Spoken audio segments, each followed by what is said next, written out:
everyone. Welcome to Comic Book Club Podcast. I am your host, Octavia.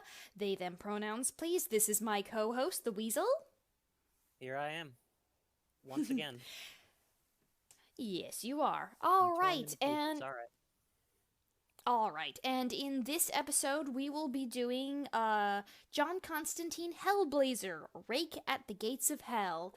Alright, we're going to start with our spoiler-free section, and later on we will get to our spoilerific section.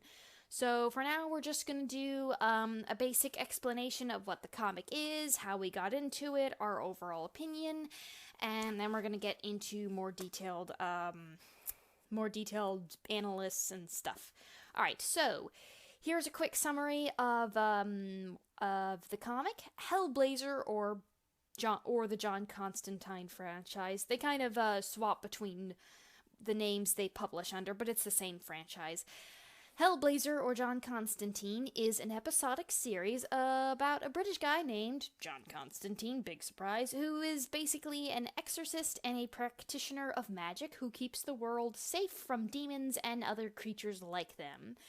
How we got into it? Honestly, I was just surfing YouTube and I saw clips of him from the DCAU and they looked cool. So I bought the animated movie, Constantine City of Demons. I really liked it, and from there I tried to find some good Constantine comics to talk about. And after reading at least 4 prior volumes, I finally found one to talk about, and it was this, Rake at the Gates of Hell.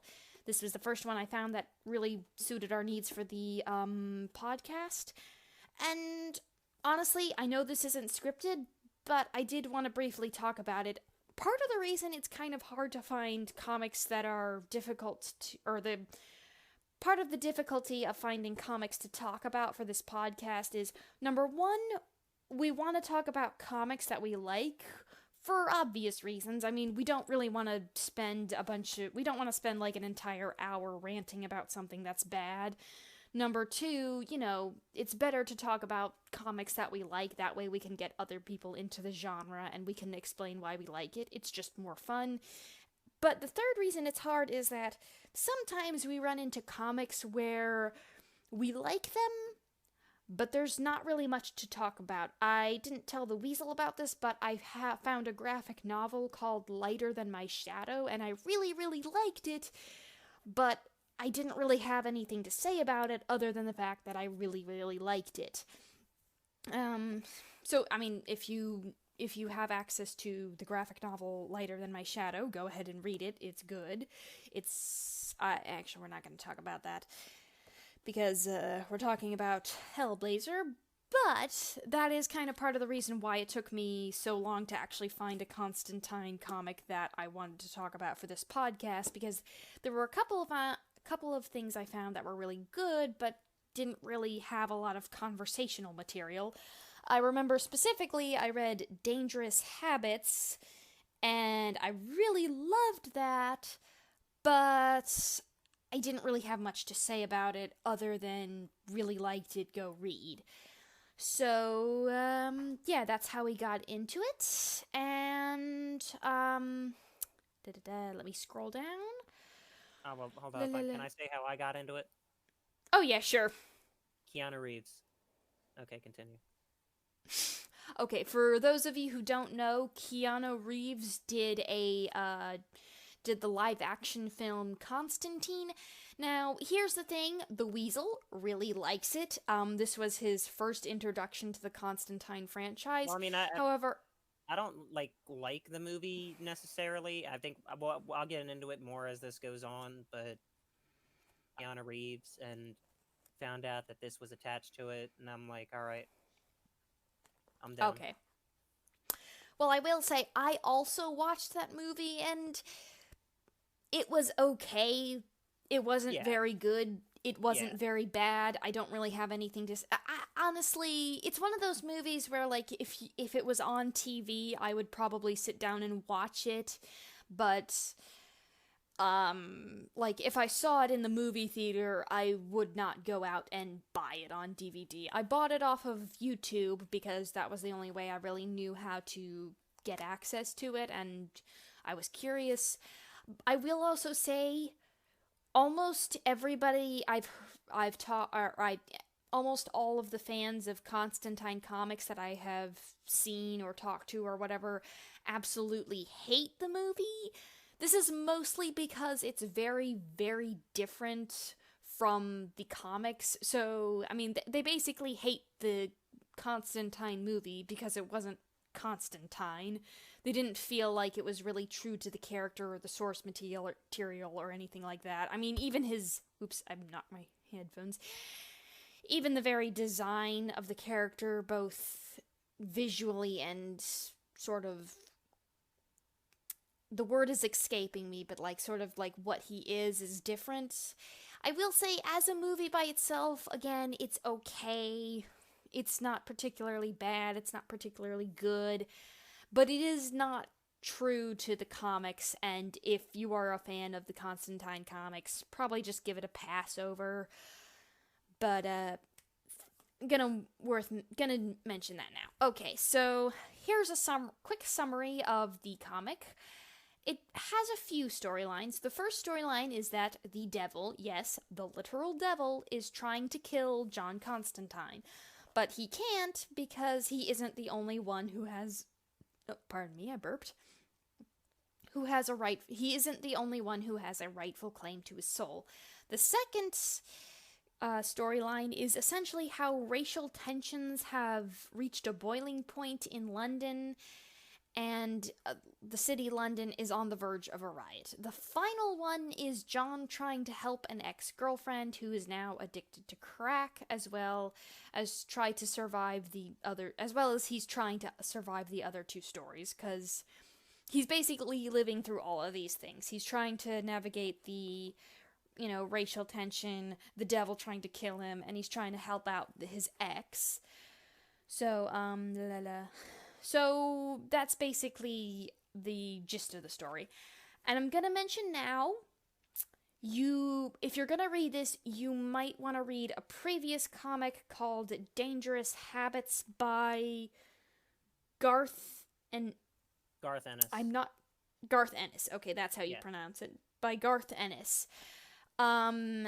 Because that comic provides context to some of the story bits in this comic, with specifically the storyline with the devil. I think you might be able to understand the story without that context, but Dangerous Habits is a very good comic in general, so, if you... It's worth your money, so, maybe buy that before this. Weasel, I believe you said you hadn't read the Dangerous Habits, so, did you understand... Not. Okay. And you understood... I had a good understanding of what was happening. For the most part, okay. I mean, like, a couple of the characters sort of, like, slipped by me, but I feel like those characters didn't really matter anyway, so it's like... Okay. I will also say, wasn't Dangerous Habits, like, the basis for the movie? Yes. Dangerous Habits... Well, I will say this. Dangerous Habits was the inspiration for the Constantine movie, but the movie and the comic are extremely different. The movie is essentially about Constantine trying to save the world from this, like, heaven and hell cosmic threat. However, Dangerous Habits is more about confronting your own mortality. So, both story-wise and thematically-wise, they are incredibly different. It's not really fair to say that the movie was based on Dangerous Habits. It's more fair to say that the movie was inspired by Dangerous Habits. In the same way that, like, The Long Halloween was the inspiration for the Dark Knight movie. If anybody gets what I'm talking about there. I have heard of The Long Halloween. I have not read it, so I cannot confirm that, but... I can confirm it. Okay. So, and the last section of our spoiler-free section, our general recommendation.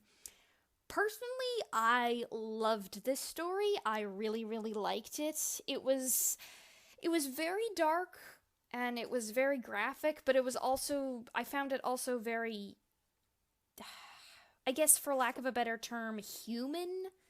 And I found it very sweet and wholesome at times. And I think that's what I like. Like, this, you and I kind of differ in taste here. I like my stories to be essentially a 50-50 of wholesome and sweet and dark and edgy, while you seem to like a lot more dark and edgy in your stories. Well, I mean, So, the thing is, I don't mind wholesome. I mean, I've seen her. All right, like I'm fine with like little wholesome stories that aren't about violence. I think the thing is, it's just like the context of what I'm watching, because mm-hmm. the comic is called HellBlazer, and like hell's only in half of it. Yeah. I don't know. It's just I understand like liking the wholesome stuff. I just feel like it sort of took me away from like the action, especially considering like the story that it opens on is like the most edgy of the main stories within the comic. So it kind Yeah, of actually, it's like it yeah, got if me I hyped flip, up. yeah, if I flip back to that, I don't know. I would kind of disagree with you on it being edgy. It is dark, but like the essentials, like the first few pages are essentially John talking to this man who is dying, and like the dying man is getting some stuff off of his chest, and and John's just kind of listening to him and letting him sort of say his piece, and try and reach some state where he can go to the afterlife with some amount of closure. So Well, I mean, I I think we can mean, talk about that more in the spoiler section. again, it's just the first few pages, so I wouldn't consider it too much spoilers, especially since it doesn't really affect much of the ongoing story. But I would say that I think, like, to me, that counts as wholesome, because that's just two men trying to connect and, help each other in a time of need. But I see how you would see that as edgy Oh no, and I'm not. dark. Well, the thing is, I'm not talking about those first few pages. I'm talking about the whole first storyline, like the first like few issues. Ah, Yeah. okay, then yeah, I get what you're saying. Yeah, what was back to the general idea of our overall recommendation. If what we're saying here, my overall recommendation is, if what we're saying here sounds even the least bit interesting, then yeah, you'll probably love the comic. Go buy it, go read it. I will say, for both of us, the version we got comes with, it comes with a lot of. We got this whole like volume, which is more than the Rake at the Gates of Hell. It was also like this witch walking story and this other story, where John goes to meet some other friends. But yeah, it's definitely worth your money. If what we're saying here sounds the least bit interesting, go read it. You're gonna have fun. And your recommendation? I would actually recommend, if you can find like a copy that's like just the witch walking story or just the Rake at the Gates of Hell, then go for it, because like you said, this is a collection of like the comic like as it was being printed, and because of that, it's got Yeah. a couple of like filler issues in it that kind of go nowhere. Which Yeah. I we'll believe talk it's about more. issue. Yeah, I believe it's issue 72 through 83. 83. Yeah. So it's like 11 comic issues. So, yeah. All right. And now we are getting into the spoiler section. So, if you don't want spoilers, leave now, or Get out of here. don't bitch at us at the comments if we ruin it for you. All right. So, first up, things we liked. And probably the main thing I liked in this comic, John is just so sweet in this comic. Like, I read more. This is probably where you and I differ a good deal, is because I had read a decent amount of Constantine comics before reading this, so I kind of got a little bit more of an what's the word? I had my expectations set when I sat down to read this. The more modern Constantine comics kind of have a really big problem of they try to make the comic too edgy, and they kind of try to make John this like badass sarcastic asshole, and the thing is they go way too far with that, to the point where basically to the point where he's just an asshole. And at that point, number one, if you're like me and you at least, like, I'm somebody who I need at least one primary character where I can get behind them and I can want a happy ending for them. In some of the more modern Constantine comics, they just make him way too despicable and way too selfish for that to happen, to the point where like I'm actively hoping that he fails or that something bad happens to him. And at least in my opinion, like I can enjoy a story where the main character is despicable, but at the very least make them enjoyably despicable. Like, you know, like those old Disney villains like Captain Hook. Captain Hook was an irredeemable villain, but at the very least I enjoyed watching him while he was on the screen. Some of the modern Constantine comics have the problem where he's not likable, and when he's on the page, or when he's on screen, for lack of a better term, I didn't enjoy watching him. I just kind of wanted him to, you know, be better. However, then I started reading older Constantine comics, and I found that there was a trend of him actually being a better person.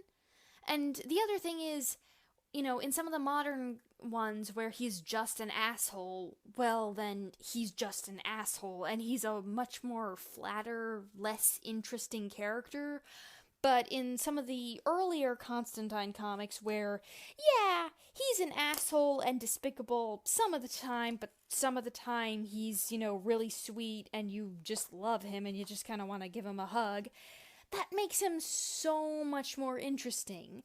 And I don't know, I did order another Constantine comic from my comic shop. I can't remember which one it was.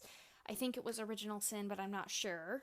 But, you know, I'm gonna keep reading. I'm gonna see where this goes, and I definitely like it better when he's an asshole some of the times and just genuinely lovable other times, because that just makes him a much deeper character.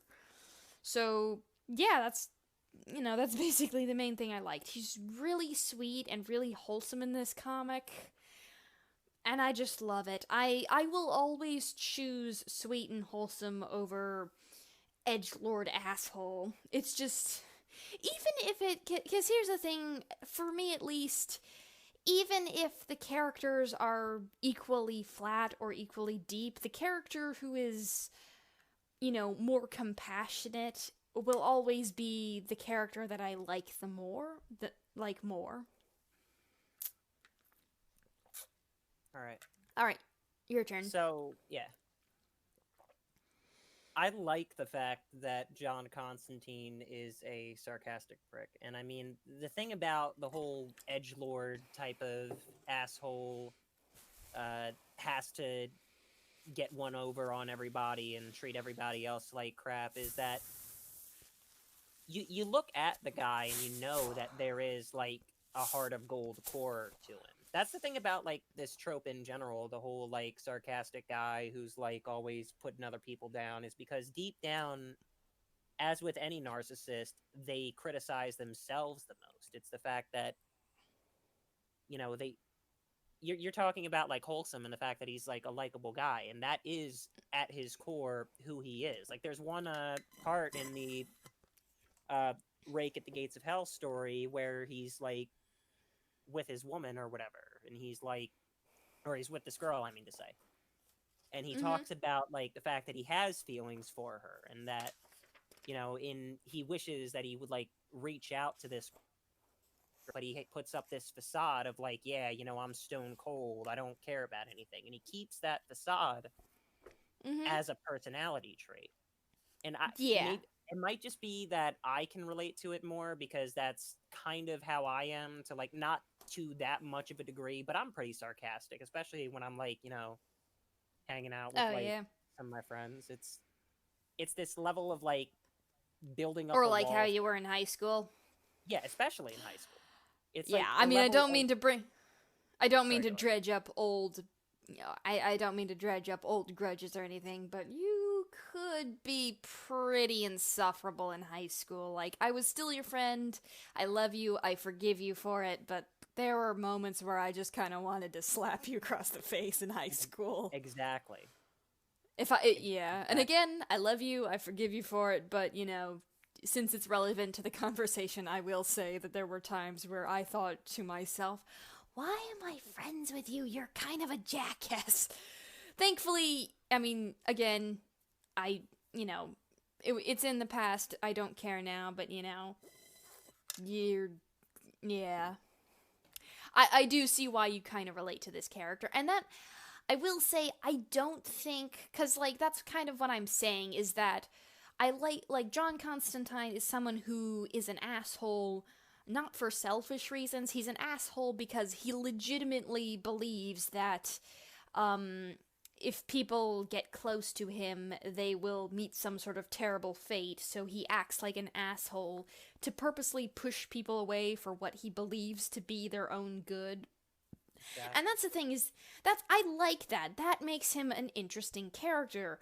I In fact, actually, one of my complaints is how oftentimes the comics kind of validate that fear, and I hate that because in real life, there are people who legitimately believe that and legitimately behave that way, and kind of saying, oh, yeah, you're right to push everyone away can have some really horrible real world consequences. However, that's sort of a story for another day. But what I was saying is, like, in the modern Constantine comics I was reading, it wasn't a matter of, oh, I'm an asshole so that nobody gets close to me, so that nobody gets hurt. It was just, I'm an asshole because I'm an asshole. It was basically just him using his past trauma and abuse as a reason to be abusive to other people. And I hated that because it just, again, it made him a flatter character and it just made him despicable. Here, there are times where he's where he's definitely self-centered and where he's, definitely dismissive of other people and their concerns. But at the same time, I never thought that it was just because he was an asshole. I thought it was, oh, you're like that because, you're going through some things and that was just your natural response to it, or, oh, you don't want these people to get hurt, so you're pushing them away. Like, I didn't really expect it, and I didn't really think about it until recently, but there's like a lot of crying in this comic, and most of it is John himself crying, and I was like, and that I like that. I mean, it's one of those things that can easily be overdone, but for the most part, I don't think it's overdone here, and I think it's handled classily, really classy for the lack of a better term. Like, or handled in moderation, because, again, one of my big complaints, not just for Constantine comics, but for comics in general, is that they try way too hard to be super gory and edgy, and the end result is actually is that at the end of the day, it kind of feels like the opposite. They just sort of feel like some sort of teenager writing their first story and dipping everything in blood and gore to try and be adult. But that's not really what makes things adult. What makes things adult is that they address our fears and our concerns and, the things we think about as adults, like, like our own mortality, or are we actually good people? Like, how do we actually measure morality? Or, like, how do we handle things like grief and depression and mental illness? Those are things that make work adult, or make stories adult, or whatever you want to say. Simply adding a bunch of sex, blood, cursing, and gore to a story doesn't make things adult. It just makes it graphic. Makes it fun. And Well, to some extent, yes. Like Hmm? I love gore as much as the next person, but it has to serve a purpose. And that's kind of why I Well, like yeah, this yeah, comic. That's why I like this comic. Like, yeah, there's a lot of gore and vulgarity and whatever you want to call it in this comic, but it all serves a purpose. And in a lot of the modern Constantine comics, I didn't get that. It kind of felt like they were just putting in graphics shit to be graphic and because that was what the audience expected, not because it's what the story actually needed. It actively distracted me and pulled me out of the story rather than pulling me into it and making it seem more real, which is what it's supposed to do. yeah. I'd just like to point out that I haven't read any of the modern comics, so I can't really look at it from that perspective. What I will I say know. is that whole like rogue with a heart of gold trope that John Constantine fits well in is Mhm. like you're talking about like the wholesome stuff. That is like what makes the whole like the whole like asshole persona builds up to that. You know, it's like trying to Yeah. get at the heart of this character. Like, yeah, I'm not gonna talk about that. But Talk about that what? I was gonna mention the conversation that we had before we started recording, but that's not really relevant. My point is that I like character studies. I like looking at a character, even if the character is like completely despicable. I like looking at that character and like trying to study like what makes them think this way. It's like you've seen the movie Joker, right? Yes, Yeah, and like I how liked that movie. I only saw it once. I liked it. I think it was if I had to say it was about anything, I was sort of if it was, I would sort of say it's about how because we kind of dismiss things like mental illness and because we kind of dismiss things like pollution, like a lot of people, most people don't think about that on the day-to-day basis, but they are important. And because we as society dismiss it, it becomes a, a bigger and bigger problem. Like, if I had to say anything, I would say the Joker is about sort of like this metaphor about how one man becomes this monster that society has created, not because society is inherently corrupt or evil, just because we keep sweeping things under the rug because we don't want to think of them. Like, how in that movie, I know you watched the movie, but for our viewers who haven't, in that movie, it's basically about a mentally ill man who is slowly having his support systems cut off, and eventually, when he has no support, he goes completely insane and psychotic, and becomes the Joker. And I would say that it's sort of like, hey, we need to step up and like actually think about and talk about and address these issues, like, we need more government support for mental illness. We can't just keep putting people in prison. We need to put them in hospitals. We need to make sure that the hospitals we're putting them in are good and actually helping them. Like, I thought the fact that there was trash everywhere on the street was like, a reference to global warming and, pollution's like, hey, I know you don't think about it, but this trash has to go somewhere, and someone somewhere is suffering because of this garbage, so we need to actually, you know, put more effort into going green and stuff like that. So I've only watched the movie once, and I think I remember I texted you after I finished watching the movie that it felt cathartic, like the ending felt very cathartic, but I yeah. didn't know why. I think I do know why. I think the reason it finally felt cathartic is because even though the main character had now become the Joker, which was this evil, horrible creature, it felt cathartic because it was like all of everybody's needs and frustration and anger was finally given a voice and a physical face and, Yeah. had power. Like, it had finally reached a point where you cannot ignore me. I am here. I am real. I demand to be heard. And even if the Joker himself was evil, I think if. Even though the Joker himself is evil, what was his name? Andy or Andrew? Are you talking about the Um, actor or are you talking about the character? the character. I know the The actor was character is Joaquin Phoenix. what was his name? What was his name? I think his name was Andy. Nah, it It was definitely wasn't either Andy. Andrew? It started with an No, A. it was shit. Um, Oh dear. hold up. Let me think about it. It was Okay, well, my point well, is, you the know, character doesn't even need a name, so whatever.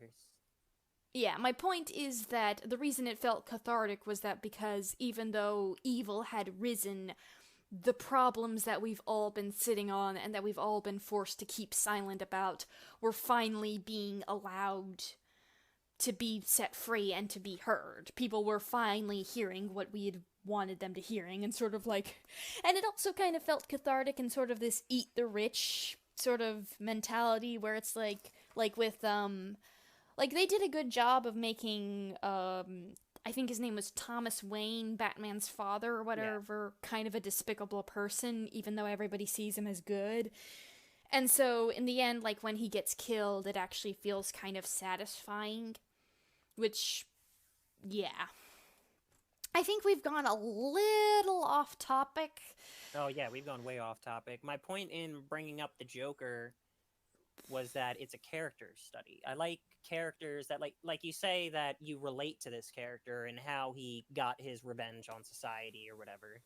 But Uh-huh. honestly, the thing about the Joker is even despite his mental illness and despite like his own like shortcomings in terms of like social ability or his mental disability or whatever, Yeah. the Well, character you and I. himself Oh. is kind of an asshole. Because like you remember the one scene that he follows his neighbor to work because he develops like this little crush on her, and then he spends like the rest of the movie obsessing over this woman, not talking to her Yeah. until like basically right before he goes completely insane. Yeah, that was admittedly one of the scenes where I wasn't sure whether or not it's real, but Well, the actual the following her to the work was the real part. okay. The every interaction after that before he goes into her apartment is completely different because it's supposed to Okay. be like him imprinting on this woman, and it's meant to be Right. disturbing that he's stalking her. It's meant to be disturbing that he's thinking about her this much. I mean, you know what, I can relate to something like that. I'm sure that a lot of guys can relate to something like that. I'm sure a lot of people can relate to something like that. Yeah. Oh, I And definitely I did not I was not very nice to this one girl in high yeah, school. I will not say her name, but I'm pretty sure most people who knew her and knew me will know exactly who I'm talking about. exactly. Yeah, but That's what I I like guess my about characters like John Constantine, like being an asshole like that. Because even though he I has don't. that emotional core to him and he has like legitimate reasons for being the way he is, it represents a negative part of the human experience that a lot of people can relate to, even if they don't want to admit it.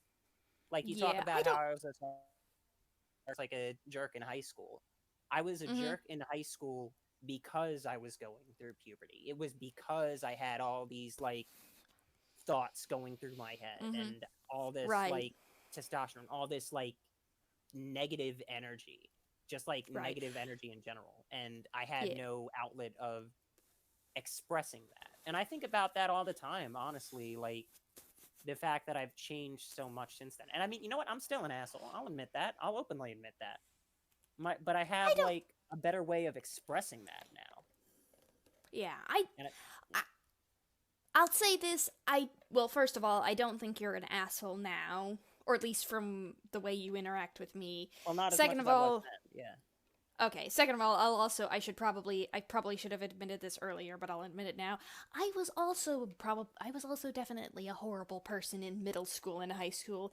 And third of all, I will also say, to some certain extent, I don't think it was our fault, because I think on some part, because the thing was, I actually noticed I noticed to some extent that I was having these maladaptive reactions to what was going on. Like, I was, I was facing this new, like the girl I liked,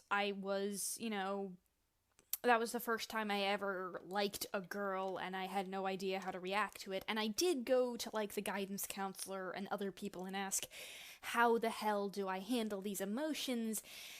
And to be honest, they didn't really give me good advice, like, not even in the slightest.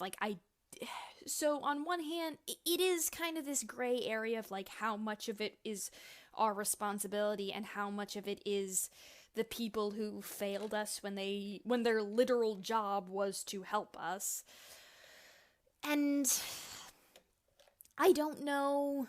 I don't know if I want to know. Like, I don't know about you, but, like, I'm taking antidepressants, I'm going to therapy, I'm doing my best to be a better person. Most people who I know now say that I am a good person and that they like me, but, it doesn't change the fact that, I might have traumatized somebody else in high school, and I didn't want to do that, and I certainly wasn't trying to do that. It's sort of a gray area, because on one hand, we were still fully aware of what we were doing, and we were being bad people, but on the other hand, the people who were there to help us were failing us. So it's kind of this gray area where it's like, how much responsibility do we really have in this situation? And I'm not trying to say that to, like, I'm not trying to say that to sort of as a scapegoat of me, like, saying, oh, it wasn't my fault, I didn't do anything wrong because I didn't know what else to do. Like, I still did. I know for a fact I hurt other people, but it's like, I hurt other people, but at the same time, I needed help, I asked for help, and I wasn't getting it, so where exactly is the line? And I think that's kind of why you and I both like Constantine and like other characters similar to this, is because John is someone who is constantly trying to be a good person, but he's also living in a world that is constantly failing to actually help him. Like, I'm not a psychologist, but I'm pretty sure it's safe to say that he suffers, at the very least, from PTSD and depression. Probably psychotic, chronic depression, and for those of you who don't know, chronic psychotic depression, chronic means that it's basically perpetual, you have to live with this for the rest of your life. And psychotic means that it basically comes with delusions. Sometimes hallucinations, be it auditory or visual, but that is fairly rare. Mostly delusions, and what delusions are is basically believing in things that aren't real, but believing in things that aren't real, but it's okay. Delusions are, in essence, believing in things that aren't real, but theoretically could be real. Like, somebody with psychotic depression might believe, oh, my mother hates me and she's trying to kill me.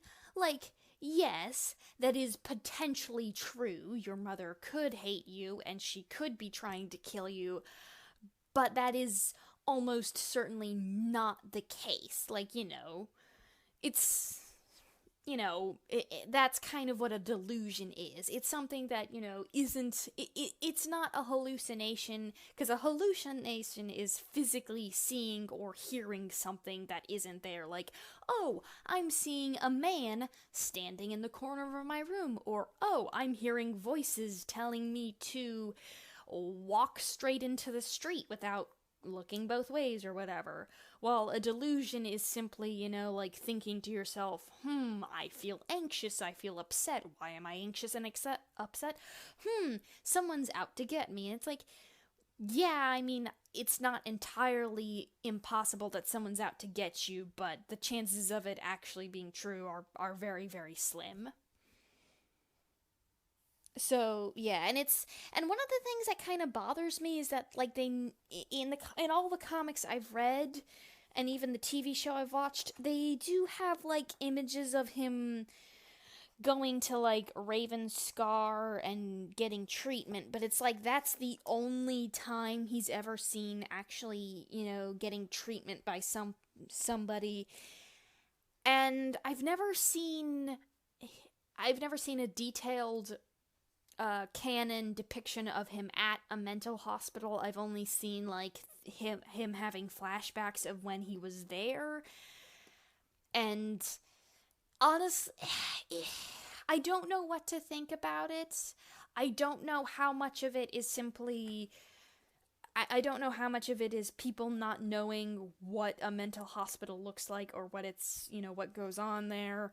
I don't know how much of it is people having actually been to a mental hospital and having biased views based on what they've seen, but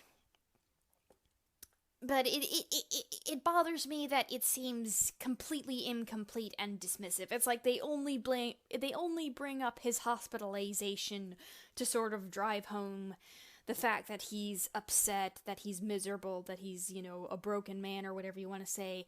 But then they never actually, like, if he was in a decent hospital, what they would have done is they would have diagnosed him. They probably would have found a medication for him or a psychiatrist, depending on what that medication was, or depending on what his diagnosis was. Like, they would have actively tried to help him. I don't know how many, for the viewers watching, I was hospitalized for a week. I was in a very good hospital, so I had a very positive experience, and the goal and the purpose of a mental hospital is to calm you down into a state where you can function on your own. It is to figure out what the problem is, like, okay, are you depressed? Are you suffering dysphoria? Are you schizophrenic? Etc., etc. It is to diagnose the problem and then come up with a plan to address it, whether that be finding you a therapist, a psychiatrist, medication, ECT, or whatever that is. And for those of you who don't know, ECT stands for, if I remember correctly, electrocognitive therapy, which used to be known as electric shock therapy. And I'm going to say this now, electric cognitive therapy has been horribly represented in media. Okay, so how it works is basically they lay you down in a bed. First they give you a muscle relaxant, so you basically feel numb, and then they give you an anesthetic. And then you're unconscious for the next 45 minutes to a half an hour, or however, it varies from patient to patient, but that's generally what you expect. And once you're under, they induce a seizure, and that lasts from anywhere from 15 to 60 seconds, and usually if they've dosed you up right, you're not conscious for any of it, you don't really feel anything, and if you're watching from outside, all you see is some minor twitching and stuff, because without the muscle relaxant or the anesthetic, the process could be very traumatizing, and without the muscle relaxant, you could be thrashing around enough to break a bone, but that's why they give you the muscle relaxant. So, and the reason I mention this is because a couple times while I've been consuming Constantine stories, they have him doing electroshock therapy, and it's portrayed completely wrong, and I hate that. That being said, electric shock therapy is one of those things where it's a very serious, results may vary. Some people feel instantly better after simply one session. Some people actually feel worse after a session. And if it does work, basically you get one treatment a week for a little bit a while. Then, sort of once you're stable, they kind of let you go and they just do maintenance treatments, which is usually once every 6 months, where they, you go in, you go under, they give you an induced seizure, and then you come back out and you're fine. The usual side effects are generally just soreness, because even with the muscle relaxant, your body does tense up. Soreness, grogginess, tiredness, wooziness, sometimes memory loss. Again, it's kind of varies by case, but that's a basic rundown of it. And my whole point with this very long tangent, which seems like it doesn't go anywhere, is actually that I do hate the fact that they try to convince you, or at the very least they very heavily imply that he's mentally ill, but they never really, as far as I'm aware, they don't have a story that actually properly addresses it. As far as I'm aware, the only time where they actually address it is his time in Ravenscar, which is immediately after a crisis, And it's like, that's not how mental illness works. Mental illness is kind of like losing a limb. Once it's happened, you have to live with that for the rest of your life. There's no getting around with it. You can't just get rid of it. You can't wish it away. You can't just take some pills and it's gone. You're gonna have to live with it for the rest of your life. That being said, just like people who lose limbs, you can still live a very happy, very fulfilling life, but it feels disingenuous and just kind of lazy at the fact that they keep bringing up the fact that he's sick without actually properly addressing it. It kind of feels like they're exploiting it to some extent. Like they're sort of just exploiting the fact that he's depressed and everything without properly addressing it, and I hate that. And that is the end of my very long tangent. Alright, so what were we talking about? We were talking about a lot of things, but mostly we were talking about what we like. We were supposed to be talking about what we liked, and we were on the point of John being very sweet. And we have not gotten past that point. It's been 45 minutes, and we have not gotten past that first point. Alright. Okay. Well, yeah, I like sarcastic John more than I like sweet John. I like that front more than I like the actual wholesome moments, I think, was what I wanted to say with that. You want to move on to the other stuff? Yeah, but just to really quick wrap it up, I do like that side of him too, but it's kind of like if you're eating a meal, it doesn't matter how good something tastes. If the whole meal tastes the same, eventually you're going to get bored. So personally, I like sort of a 50-50 of wholesome versus edgy and sarcastic. So I don't, I would be upset if all we had is wholesome John, but I'm also equally upset when all we get is edgy John. All right. Yeah, I'm Finally of the camp move. where I prefer like mostly edgy, but like hints of wholesome underneath. I think.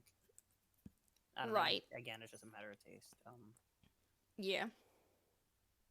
The second point on things we liked is how quickly it made us care, or how quickly it made me care about Georgie. And I won't blame you if you don't know who that is, but basically, remember how we said that there was multiple storylines going on, and one of that storylines was about how racial tensions were reaching a peak? Well, Yeah. the main character of that storyline is Georgie, who is this black. I don't know how old he's supposed to be, but, this black gentleman who is struggling to. How do I put this concisely? Struggling to handle a situation that he has been thrown into without any real warning, and with. Again, I'm struggling. Yeah. He is a character. I have not seen him outside of this comic, so that's kind of one of the strengths I say it has, is that, this is the first time I was seeing this character, and I very quickly liked him. And he is kind of like, I guess the best way I could say this is he's kind of like the patron or the representation of, like, black people struggling with racial prejudice and police brutality during this time period.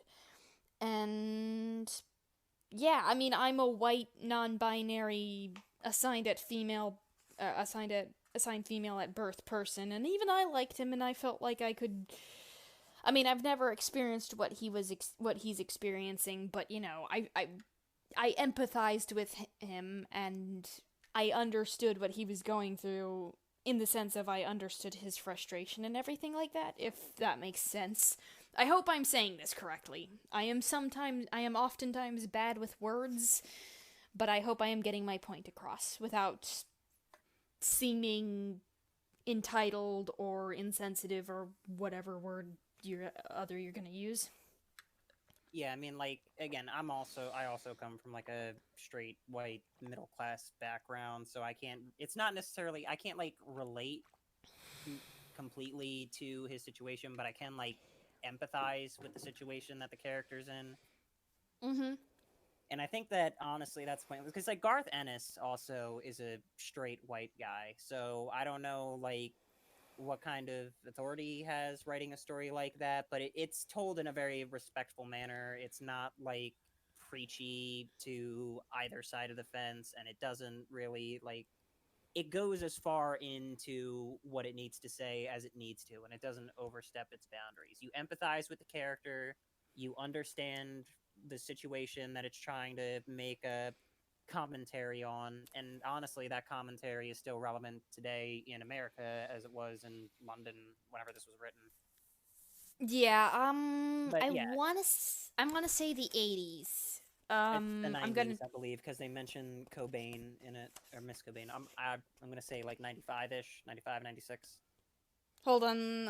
I'm looking at the. I'm trying to find it. Stephen, pages. I'm trying to find the copyright, and I cannot find the copyright. Oh wait.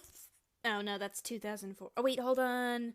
Oh yeah, copyright 1993. It looks like. Huh? I'm trying to think of when Kurt Cobain killed himself, because I thought. Hold on. It says originally published in single magazine form in HellBlazer, in HellBlazer 72 through 83 and Heartland, copyright 1993, 1994, 1997, DC Comics. All rights reserved, all characters, blah blah blah blah blah. So like the really early 90s. Yeah. But yeah. I'm trying to think. I don't think that was the era of Margaret Thatcher, but I do assume that it was also the aftermath of Margaret Thatcher. I mean, I don't know anything about British politics, in all honesty, but yeah, I mean, we're still relevant today in this country, is what I'm trying to say. Oh yeah, in all honesty, I read this. I live in Oregon. I won't say the city because for privacy reasons. But long story short, there were after the George Floyd oh dang it! After the George Floyd got murdered, there were a lot of riots, and for several months, I was riding the bus through a city where pretty much every other window was like boarded up. I mean, the cool on the bright side, the cool part of that was a bunch of people did graffiti art on the boarded up windows, and it all looked really cool and really pretty. But on the other hand, it was kind of terrifying and kind of just uneasy to just sort of be riding through it, to just have to every day see that, oh look, the local candy shop is now closed, and you know there's a bunch of wood where there was supposed to be glass, and it was just not a good time. Not to mention Oregon had forest fires last year, or was it the year before? Point being, we had forest fires not too long ago, and so we were all still terrified by that, because like for a couple of weeks it just felt like we were all walking through this stereotypical horror movie fog where we couldn't see what was off in the distance, and we were all like wondering, like, are we gonna die? Are our homes gonna be set on fire? And in all honesty, before that, there was a explosion and a huge fire right next to my apartment complex. So needless to say, everyone where I've been living has been on an extreme edge as of late. So I was reading this comic, and I was reading, you know, the story about like the racial riots, or I hope that's the right word to call them, as, you know, in the aftermath of everything that's been happening, and I was just kind of feeling like, oh, well, I guess nothing's changed. Which I don't know. I know a lot of people in the comments are probably going to tell me how that's not true, or how that's untrue, or how that is true, or whatever. But I'm just saying that reading this after in the environment that I've been living in was not a good feeling. And I will also say, I can't remember if I've mentioned this in previous podcasts, but a lot of people, when they're giving you, like, advice for characters, they talk about relatability. It's not relatability, it's empathy. 'Cause, like Superman and Thor and John Constantine, I mean, these are superheroes who live in worlds of magic and stuff like that. we can't relate to that. We cannot relate to John Constantine fighting the literal devil. Maybe you However, can. okay. However, we oh, I see what you're saying, you little shit. Yes. For those of you who don't know, I've recently converted to Norse paganism and Oh, that wasn't even referencing that. oh, I thought you were. No. Okay, well, I've converted to Norse paganism, so I thought the weasel was referring to how I could relate to John Constantine with the magic thing, but Nah, I'm referring to how I get into fistfights with the devil every Tuesday night. I'm not sure what you're referencing, but I'm not gonna ask. I'm being a sarcastic prick right now. Oh, okay. The point I was trying to make is you don't want to focus on relatability. Relatability is just what you and another character have in common, like whether or not you still go to high school or whether or not you are the same race, gender, etc., etc. What you want to focus on is empathy. It doesn't matter whether or not your audience can relate to the character. It matters if they can empathize with the character. If I can look at your character, like if you're writing a book or a screenplay or whatever, if I can look at your character and I can understand what they're going through, you've succeeded. And that is not about making them as similar to the audience as physically possible. That is writing it so that their emotional turmoil is very visible to us. Well, I mean, I think So that's that sort of implied in the use of the term relatability. It's not necessarily about being able to compare yourself to the character in terms of like features of like, oh, okay, I'm like this character because we both live in the same town or because we're both like the same age. It's a matter of that actual emotion. You are talking about empathy, and I do agree with that, but I feel like relatability is just an extension of that.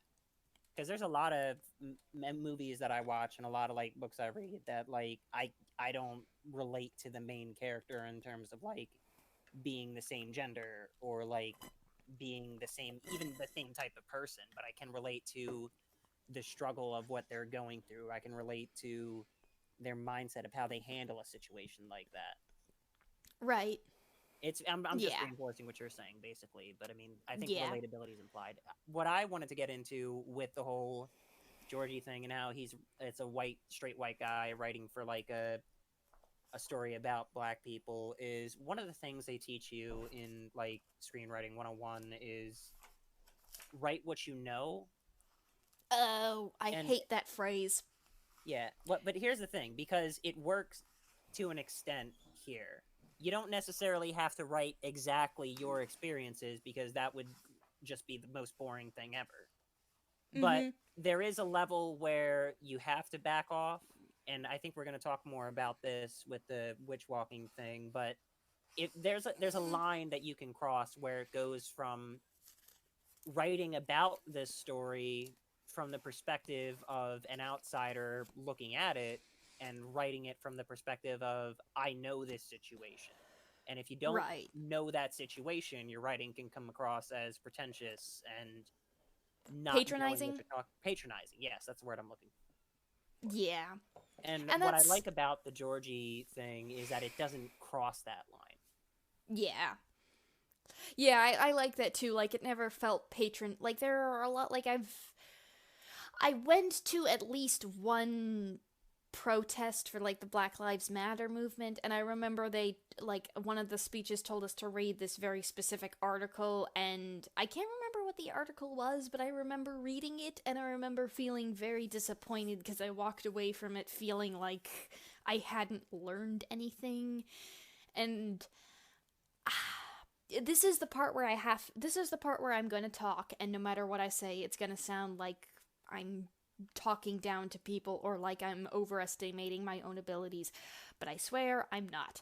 The point I'm trying to make here is that I've been tested several times and I am above average intelligence, and I know that that comes off as being pretentious or self-conceited or whatever you want to call it. I know how that seems to other people. But the thing is, I've been tested, it's been proven several times, I have higher intelligence than the average person. So a lot of the times, a lot of shit just comes off like people will say something, other people will say it's deep and insightful, and I'll just go like, yeah, isn't that obvious? And again, I know how annoying that is to other people.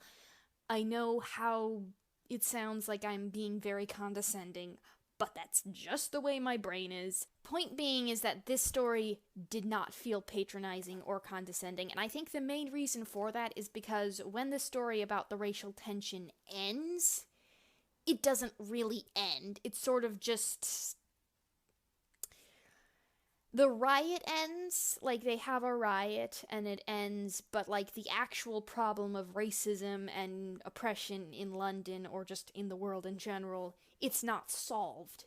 And I love that because that's kind of how our world is. It's like, well, we had this big explosion of events, we had everybody looking at it, but, you know, we don't really know how much has actually been accomplished. And I like that because that's how it is in our real world. Like, if you go and read history, that's kind of how that there is a reflecting pattern of people saying, oh, this is racist, we need to fix this. And everybody being upset about it for like a couple months or a couple years, but then not really much actually happening. And you're gonna have to talk up to somebody a lot more experienced and a lot more educated than I am to get answers on that.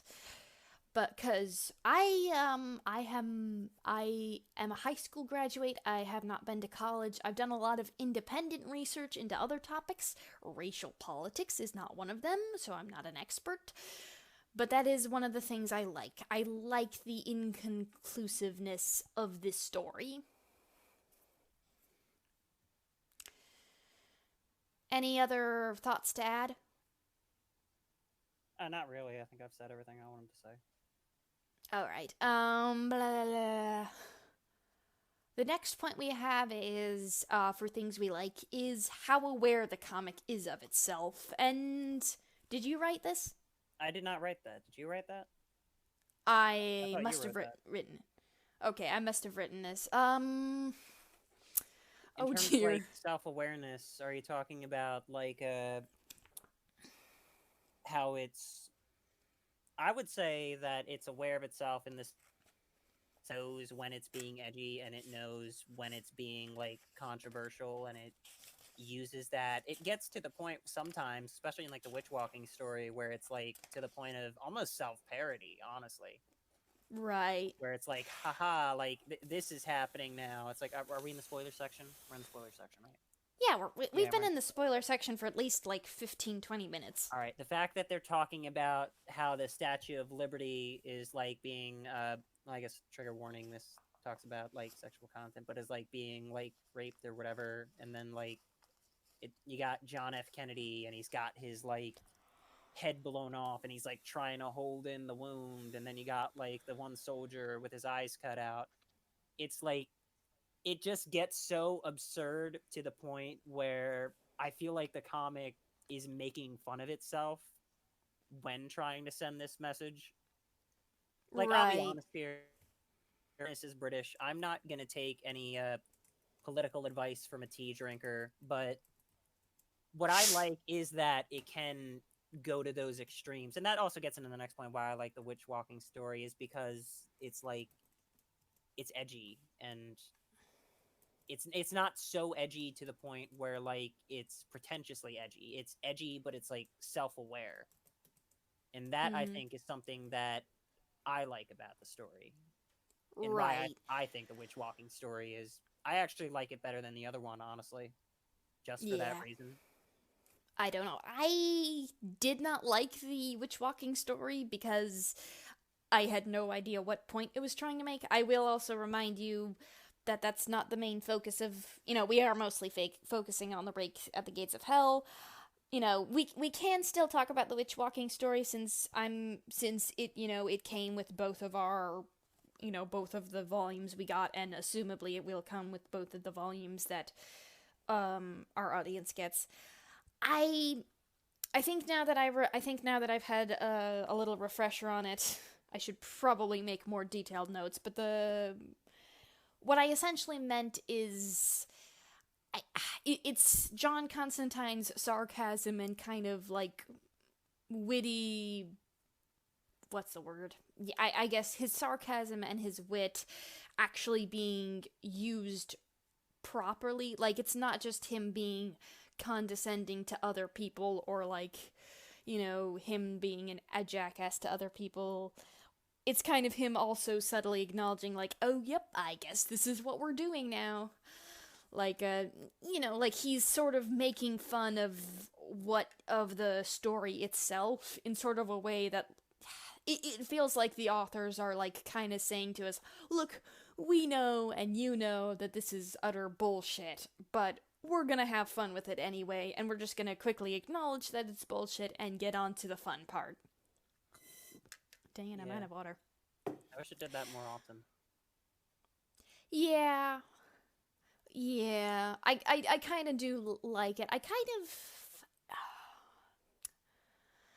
I do wish they did it more often, but at the same time, I have read stories, not Constantine stories, but just stories in general, where they do it too much to the point where it just kind of feels like the person. It feels like a spite story, like the person writing it wrote it purely to spite these kinds of stories, and I don't like those because, you know.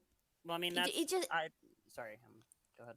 It just feels too mean-spirited, and it's like, it's also kind of like it kind of feels at that point like the author sort of making fun of the audience for liking these kinds of stories. And also it's just kind of like, well, if you hate these stories so much, why did you write this kind of story? Yeah, I think that's like one of the biggest strengths and biggest weaknesses of Garth Ennis's writing in general is the fact that he is so spiteful and condescending. Like, honestly, I think there's a lot of John Constantine in this man.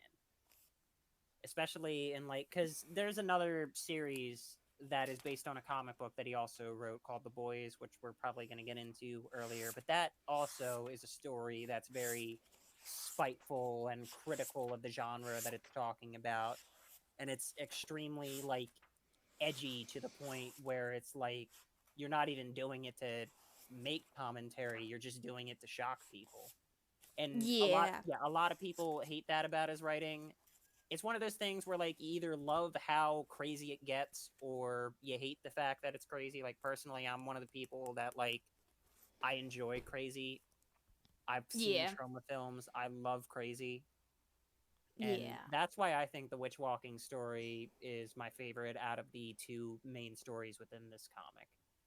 Yeah. I just like reading about John F. Kennedy and pretending that he's got the Clone High voice. Oh, I love Clone High. No, I like gentle knock. Oh, sorry.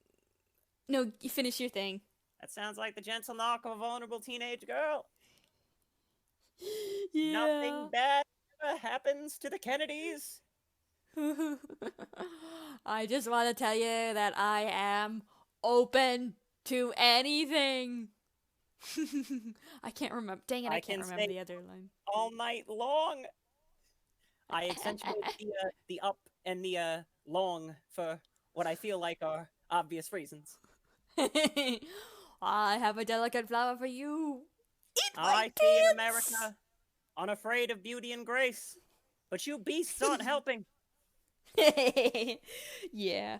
No, I like craziness too, and I like being able to laugh at yourself, but, like, for me, there gets to a point it's just, like, I don't think I could ever watch or read The Boys and actually enjoy it, because from what I hear of it, it just sounds...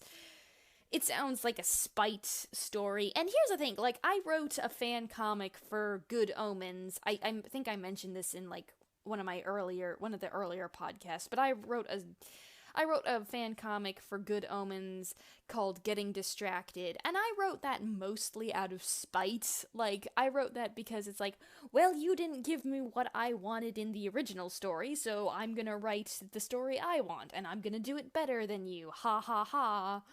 Flip the bird to you, Neil Gaiman. But here's the thing.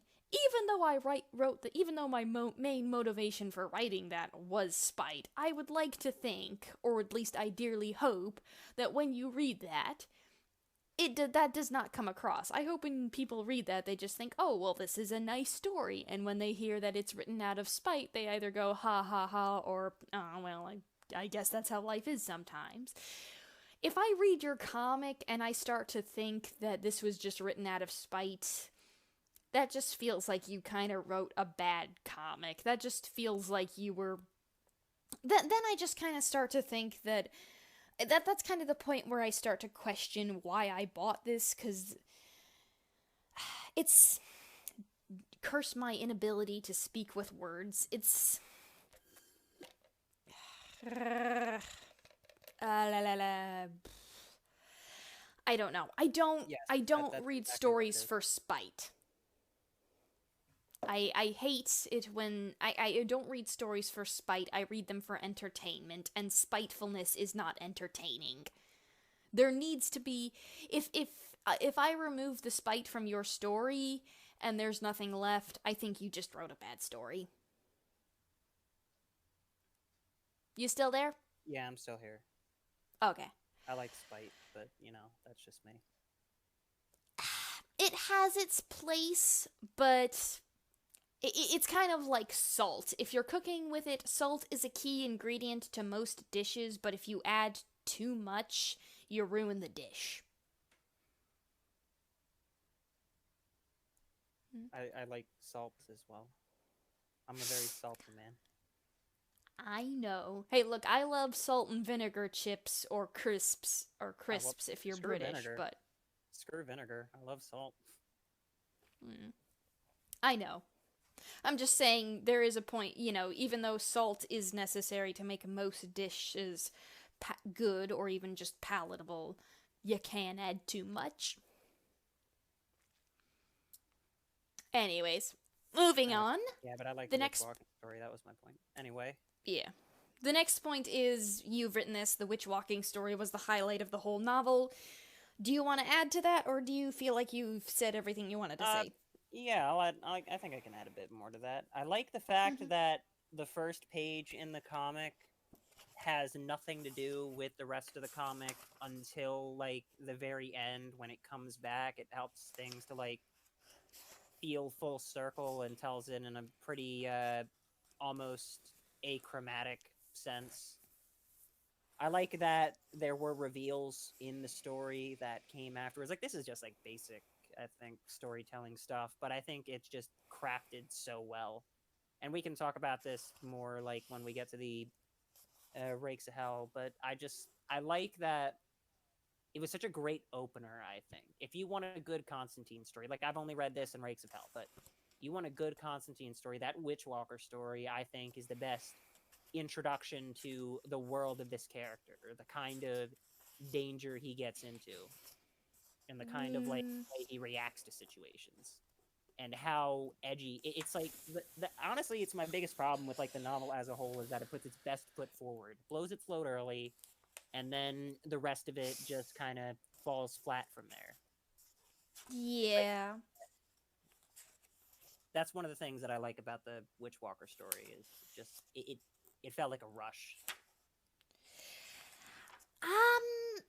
I agree with you halfway on this. I wish, because one of my complaints later is that's part of the Rake at the Gates of Hell, which, okay, from now on we're just gonna call it Rake for short, because I don't want to say that stupid title every time.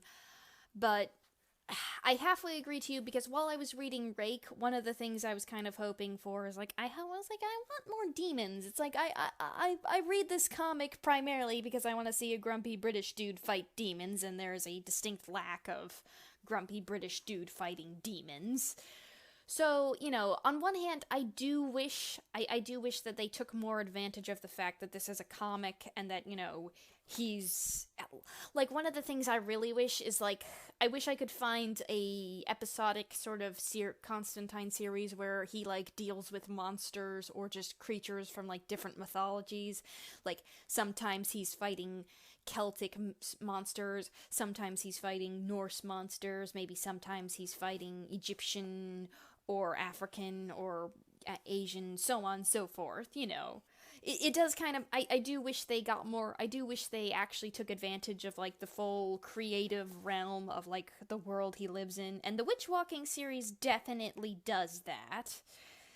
But at the same time, I did remember feeling like when I started reading the Witch Walking series, I just felt kind of disappointed and confused because after a certain point, it just kind of felt like it was being weird and crazy for the sake of being weird and crazy. And it's like, I need a little bit more.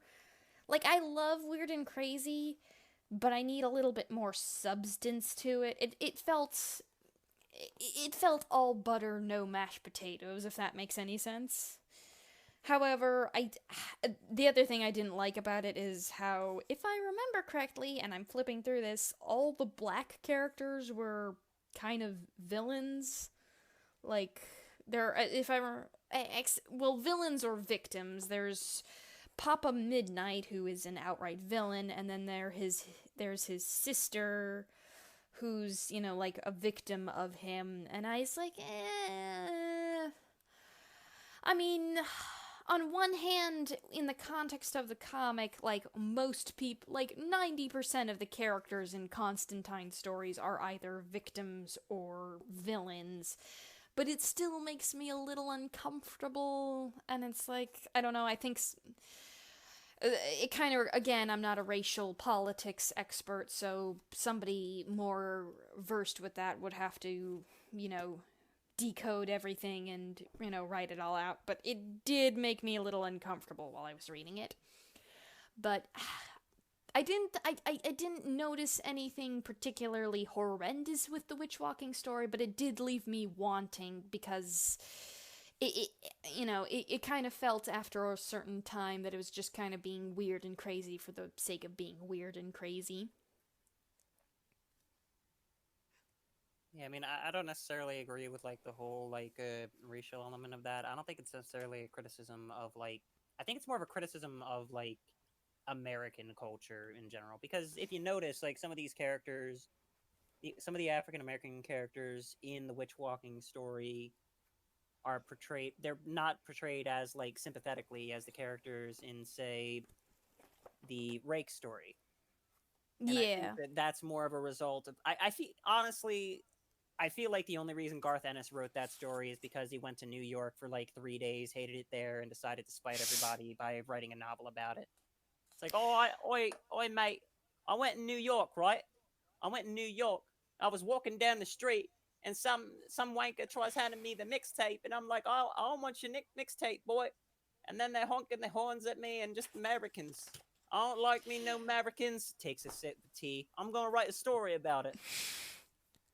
Actually, And now you know that what? you've said this, Yeah. now that you've said this, I can actually totally imagine this whole story being just a spiteful letter to Americans by some angry British dude. Dear America, fuck you. You are terrible. These Americans think that they can be rude to me. I will have you know that I serve the Queen of England. I'm gonna write a story about it while he's like in his little closet. Yeah. And fights off with another man. Oh wait, can I say that here? You can go ahead and say it. I will not protect you from anybody who criticizes you for saying it, but you can go ahead and say it. You know what? We beat the British in one war. I can take somebody in the comments section. All right. I don't like. That's the thing about the Witch Walking story. It's one of the reasons that I like it so much for its absurdity, and it's one of the reasons that I also kind of hate it is because it's a British guy criticizing American politics while only having like a basic surface level understanding. Like it's interesting to see from the perspective of, oh, okay, this is how like people from other countries view America. Like there's a lot of stories like that. Metal Gear Solid's like that. I like Metal Gear Solid. I feel like the thing about the British is they have no room to talk because literally every single problem with America, the British did like 200 years ago already. Imperialism, you started it. Capitalism, you laid the grounds for it. Being generally rude to people, you did it, my guy.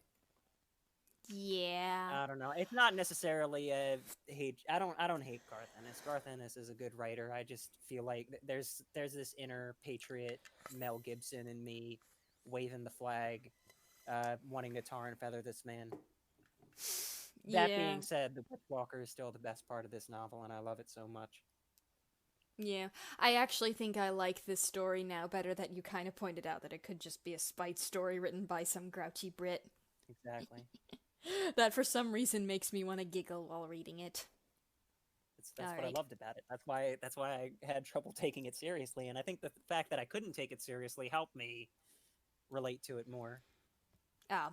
Well, the thing was, I was taking it 100% seriously, and I was like, the frick is going on here? I'm not sure if I like this. Eh, Yeah. I'm just not a very I'm. serious person.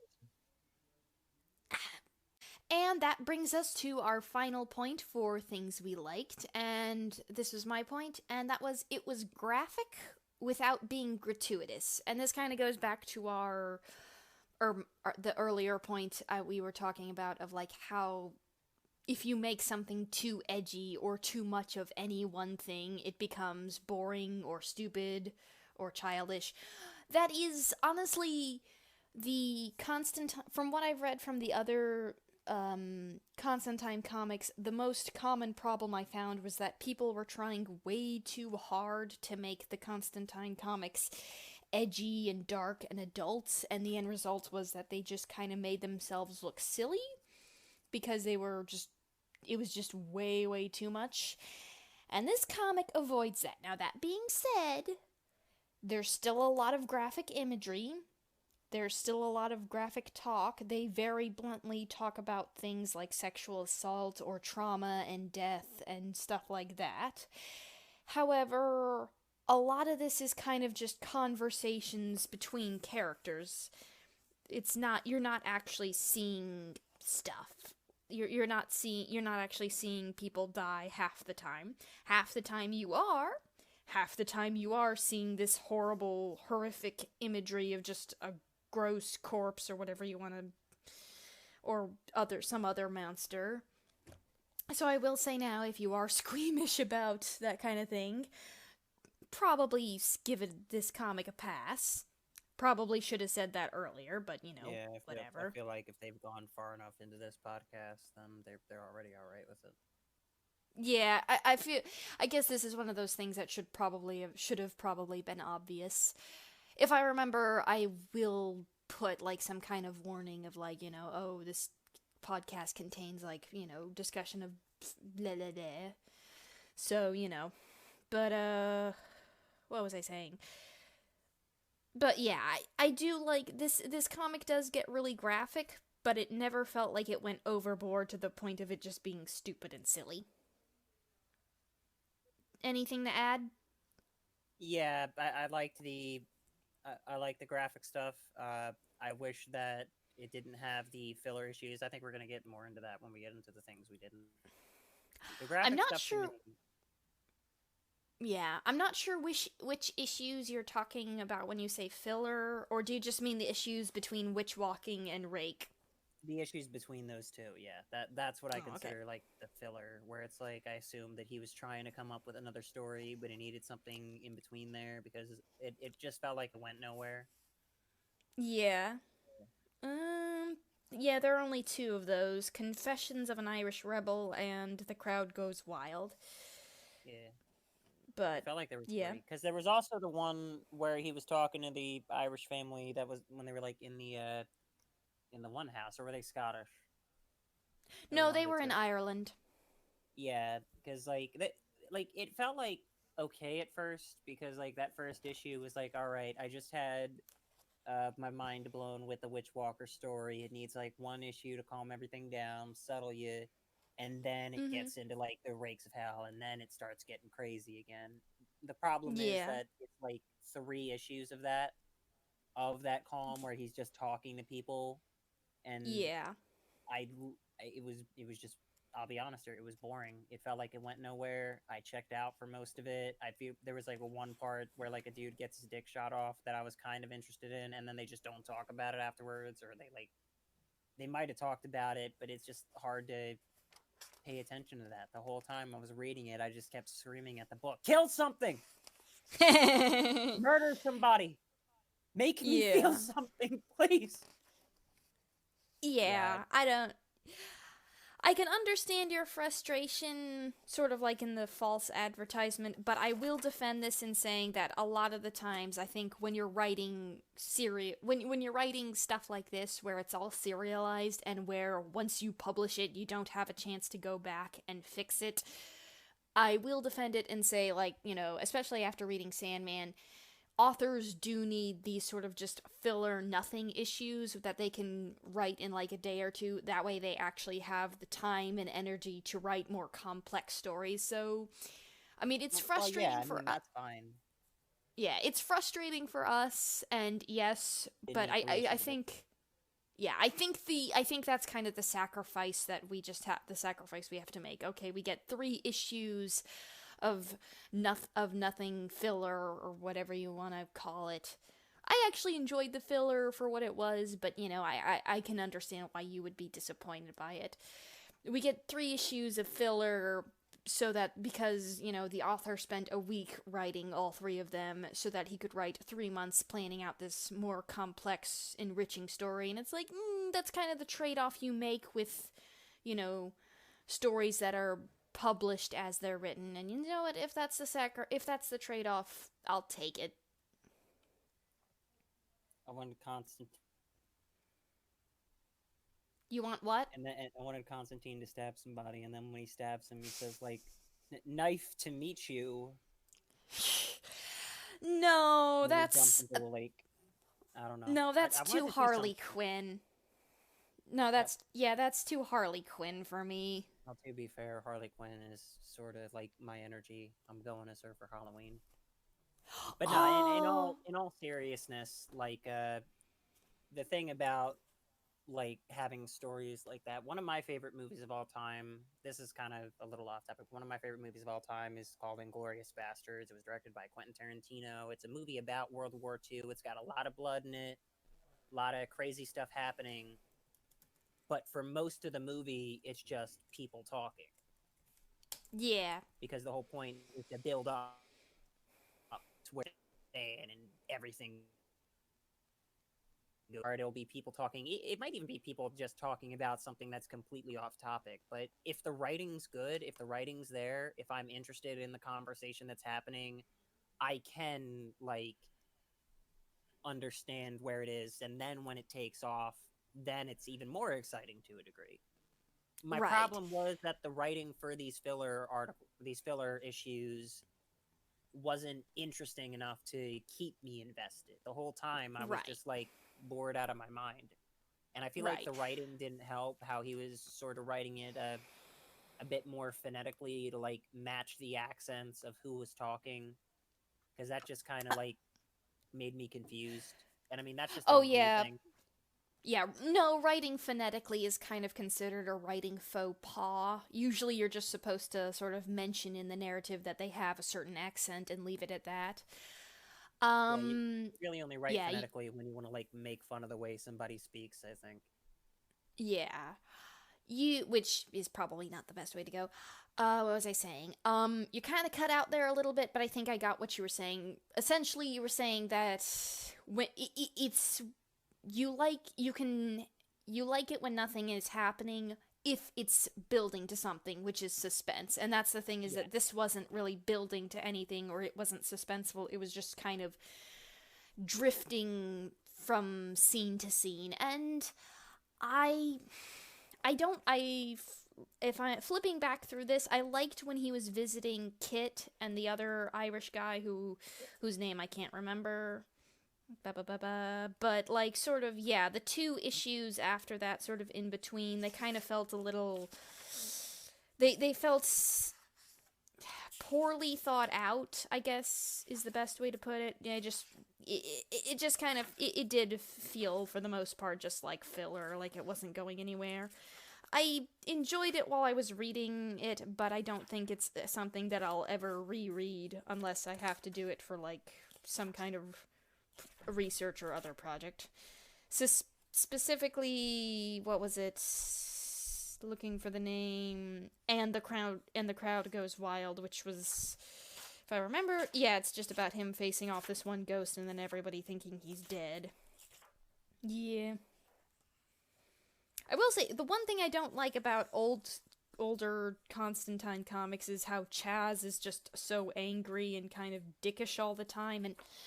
But yeah, one of the things I prefer in the modern comics is how Chaz is a lot more placid and a lot more helpful, while in the older comics I've read, he's just kind of a lot more angry and dickish all of the time. And to some extent to some extent he is justified in his anger. But on the other hand, it just, after a while, it just kind of feels like he's being angry for the sake of being angry. Like, it doesn't feel like he's actually trying to address the situation. But yeah. Alright. Dang it. Alright, now we're moving on to things we didn't like. And for the most part, I will say this before we start the section properly, for the most part, it is kind of nitpicky, and we've kind of already accidentally talked about these things in the other section, which we seem to do a lot now that I think about it. But we're gonna talk about them anyway, because this is these are the notes we made, and if we don't talk about things we didn't like, then it just kind of feels disingenuous. So here we go. The first point is, it felt more like I was reading two different comics side by side rather than one cohesive comic. Which isn't the worst thing. I mean, most comics, or most stories in general, have, like, an A plot and a B plot. But here, it felt, the A plot and the B plot with, there's the A plot with John trying to handle, John being stalked by the devil. And then there's the B plot with the whole racial tensions. And for most of the comic, they have, like, nothing to do with each other until, like, the very, very end. Where, like, John, and even then, John just kind of comes back to sort of, like, talk to Georgie, and he's like, hey, I don't know what to do, but I need to say something, like, I don't know what to do, but I need to acknowledge this problem exists. And they have a conversation, and then they just kind of go their separate ways, and it's two different stories again. And then at the very, very end, they have, like, another conversation, which I honestly found I liked it a lot. I found it very, very genuine, for lack of a better word.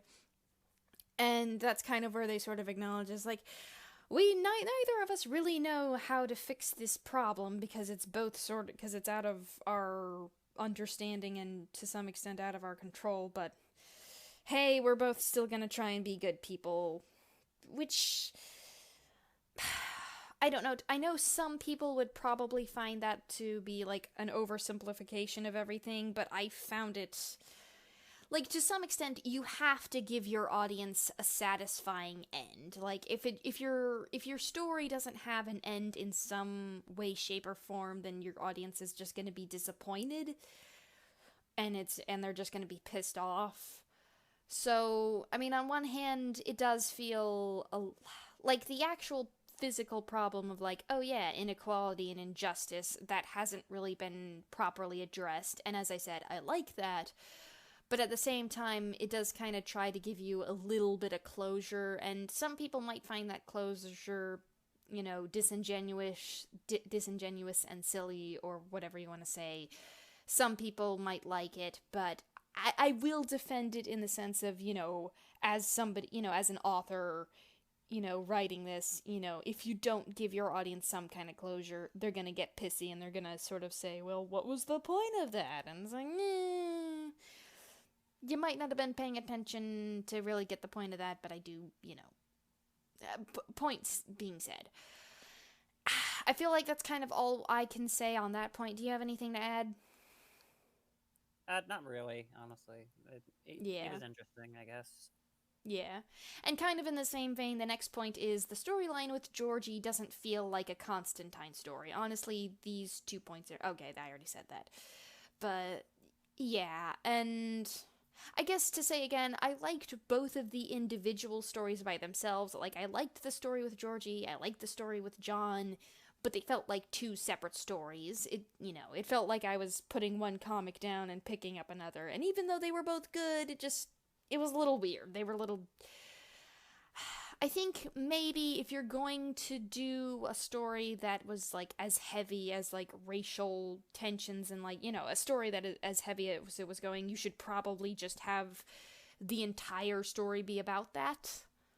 And also the other story, it was heavy and it wasn't as there wasn't as much realism as it was with the story with Georgie, but it was still pretty heavy. It's like I feel like both of these stories kind of deserved to stand on their own and be separate. That way we could actually fully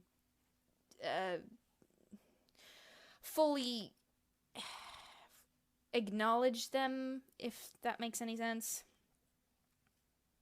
But yeah, these 2 points are pretty similar. Is that these two stories probably they're good, but they probably should have been their own stories rather than smushed together. Yeah. Yeah, and the last point is, and this was one of your points, and we kind of already addressed it, but I'll bring it up again. Yeah, the story is at its best when it goes completely off the rails and shows something that is provocative. The biggest problem between the two main stories is the 3 issues of what feels like filler. It felt like small vignettes that went nowhere and have nothing to do but assumably develop the character of Constantine. And below that it says, I just wanted to see him kill something. So that was your point, and that was your point. I don't have anything to really add to that. And you already said your piece on that? Yeah, I've said my piece on it. All right. I just like violence. Call the police. I understand that. Sometimes it just feels really cathartic to see a badass destroy another badass. Yes. Yeah. Alright, so now we're on the final section of just things worth mentioning. We've kind of said most of our piece about this comic, but we have 1 or 2 things left to say. Alright, the first is one of my points, and that is... hold on, dang it. Reading this document. Okay, there we go. The City of Demons movie was based off of... Okay, so I originally, at the beginning of this whole podcast, I said that the reason I got into this franchise was because I saw Constantine, the City of Demons, which is an animated movie, and it was really good. And so that movie was based off of a comic called All His Engines. I read the comic. The movie was a lot better. It was just, the movie felt a lot more concise, and just, like, it understood the characters a lot more, and I liked that a lot better. So if you're gonna consume that story, just buy the movie or rent it or whatever. It'll be a lot more worth your money.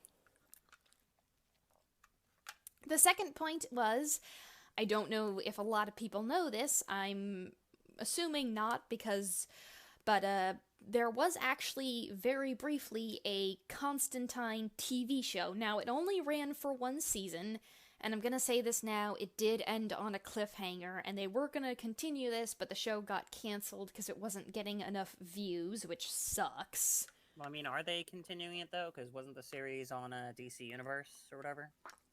Or what was it the CW show? It's like the version of that character, because it's just a TV show called Constantine, and it is really good, and you should check it out, but keep in mind that it does have a cliffhanger, so if you don't want that, maybe skip it, but it is very good. But that version of the character, as what I know, did show up in the regular, like, he is in, like, the Arrow universe, and he did show up in Legends of Tomorrow and stuff like that, so...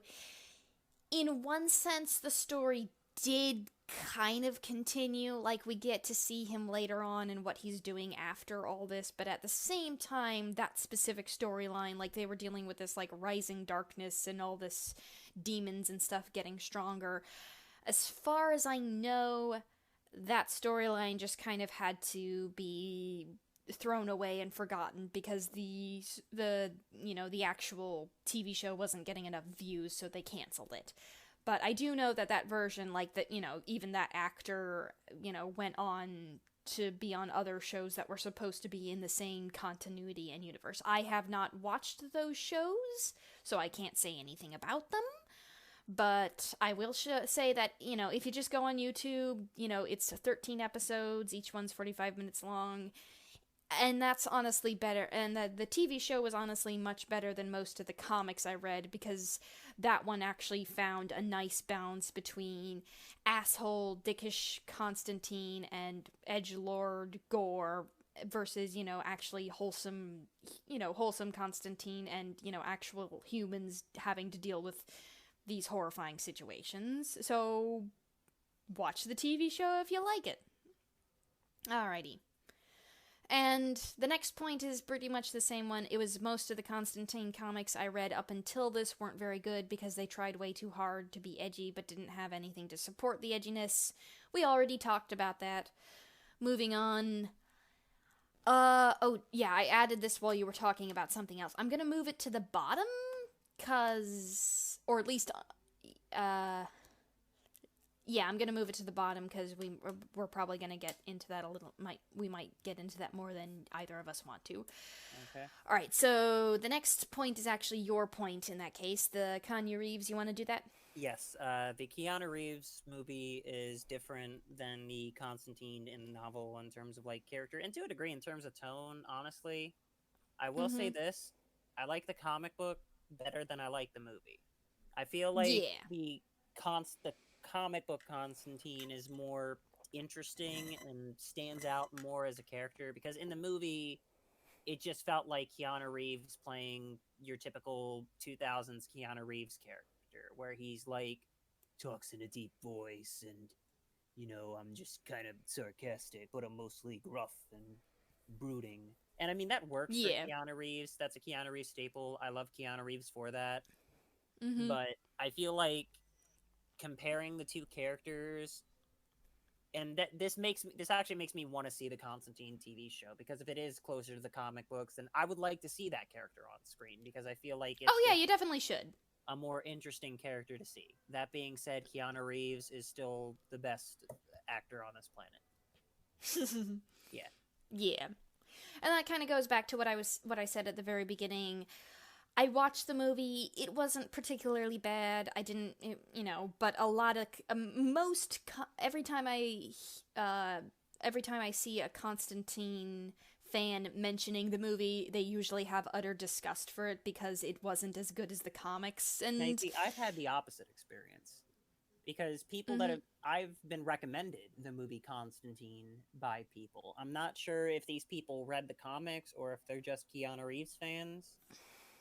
But I've been told by people that it is a good movie, and I just can't see it. It's too it has too many of those 2000s action movie hallmarks, where it's got its brown scale colors, and it's all muddy, and it's all serious. It's got that CGI. It needed more levity. Yeah, it needed an actor with a British accent. That's what it needed. Oh yeah. Actually, one of the funny things is that a lot of people mention is Constantine's supposed to be from Liverpool, but he every time he's portrayed in film or animation, he never has a Liverpool accent. It's all tea drinker to me. But I feel it's good that Keanu Reeves didn't go with that kind of accent, because he can't pull it off. I've seen Bram Stoker's Dracula. But I like Keanu Reeves. Didn't like his portrayal as Constantine. I like the comic book better Constantine, and I say this from the perspective of somebody who saw the Keanu Reeves Constantine first. Yeah. That's basically the point I wanted to make there. Yeah. I will say that movie did have very good cinematography. That is one thing I really liked about it. I also will say that I liked the portrayal of Gabriel. That's Shia LaBeouf, right? No, Gabriel. Gabriel right. in the movie? We were just talking about him. That's right. I'm stupid. Yeah, they were portrayed by what's her face. She played the ancient one in Doctor Strange. Tabitha something. What's her name? Tabitha St. Germain. No, that's not no. Tabitha St. Germain played Rarity in MLP. That's where I remember that from. Oh, Swanson. It was well, whatever her name was. Bald lady. That's Tilda Swinton, there it is. Tilda Swinton, that's her name. her name is Bald Lady. She looks better with hair. Yeah. But, yeah. She looks like a member of NSYNC in that movie. I don't know, I like her. She was hot. I remember there's this one scene where she, like, sort of swoops down and pins Constantine down on the floor, and I was like, well, now I'm horny. Hello, unexpected arousal. We meet again. I don't want to be horny anymore. I just want to be happy. Anyway, you next and me point. both. All right, you wrote down The Boys, which The Boys. I'm presuming is referencing the comic/TV show of the same name. Yes, because this is, I've been told by many people about Garth Ennis's writing, and I feel like it's relevant to bring up The Boys because it's actually very similar to Constantine. I don't know if this is like a staple of the writing of Garth Ennis, but The Boys also has like a British sarcastic character in it who's like quipping, and he's constantly an asshole to everybody, but at his core he's like very broken and emotional or whatever. I don't know. I wanted to bring up The Boys because I'm not sure if we're ever going to talk about it on this channel, but see The Boys. I don't know. If you read it and if you suggest it, I will read it suggest it for a podcast. I will read it with you. But I from what I've heard about it, it sounds like something that is not my cup of tea. Also, real quick, something I forgot to mention when we were talking about the Keanu Reeves movie. I will say one of the big appeals of John Constantine is that despite the fact that he lives in a very hellish world, is that how he kind of brings levity with his sarcasm. Like, it's not just something he uses to like, be an asshole. It's also a defense mechanism against all the horrible stuff. It's using comedy as a defense for all the trauma he's going through, And that was something that was very much lacking in the movies, that his sarcasm just kind of felt like him being a dick to everybody, while in the comics it's much more of, I'm being sarcastic about this because if I actually acknowledge what's going on, I'm gonna break down and have a good cry. Yeah. I'm sorry. I know I've been doing a lot, but I have to go use the bathroom one more time. Go for it. Okay.